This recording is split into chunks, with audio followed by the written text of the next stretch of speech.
Bonjour à toutes, alors cette semaine je vous retrouve pour réaliser des petites orchidées en one stroke. Donc pour ça j'ai posé un vernis rose bébé et j'ai ensuite fait un dégradé avec ce joli rouge pailleté.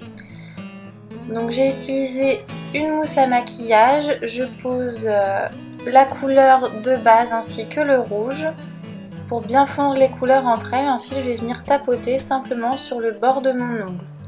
Je fais cette étape 2 fois pour plus d'opacité. Ensuite je matifie mon ongle, puis avec de la peinture acrylique, donc là j'ai choisi des tons plutôt violet rose. Je vais tremper un tiers de mon pinceau dans le blanc et les deux autres tiers dans le violet. Je fais un arc de cercle, puis deux petits en dessous. Je fais toujours en deux couches pour plus d'opacité.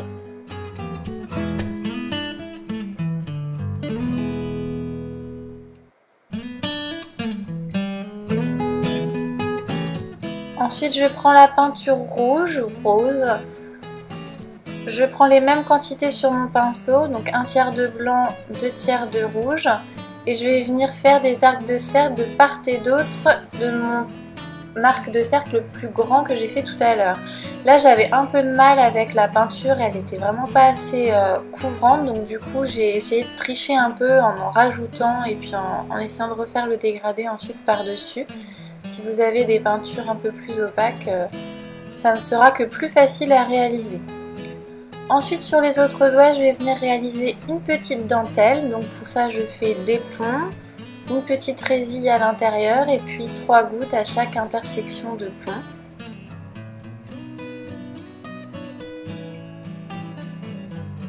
Je repasse sur certains traits pour qu'ils ressortent mieux.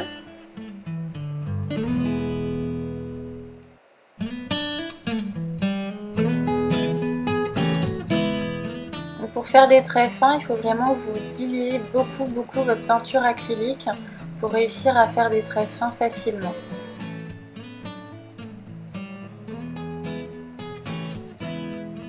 Voilà, je continue à faire ma dentelle, j'incruste aussi quelques points tout au long de mes petits ponts pour rajouter quelques petits détails.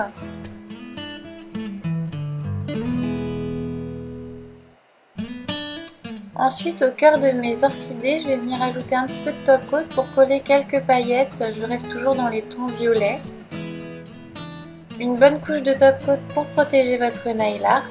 Et votre manucure est terminée. J'espère que ça vous aura plu. Et moi, je vous donne rendez-vous la semaine prochaine pour un nouveau tuto. À bientôt!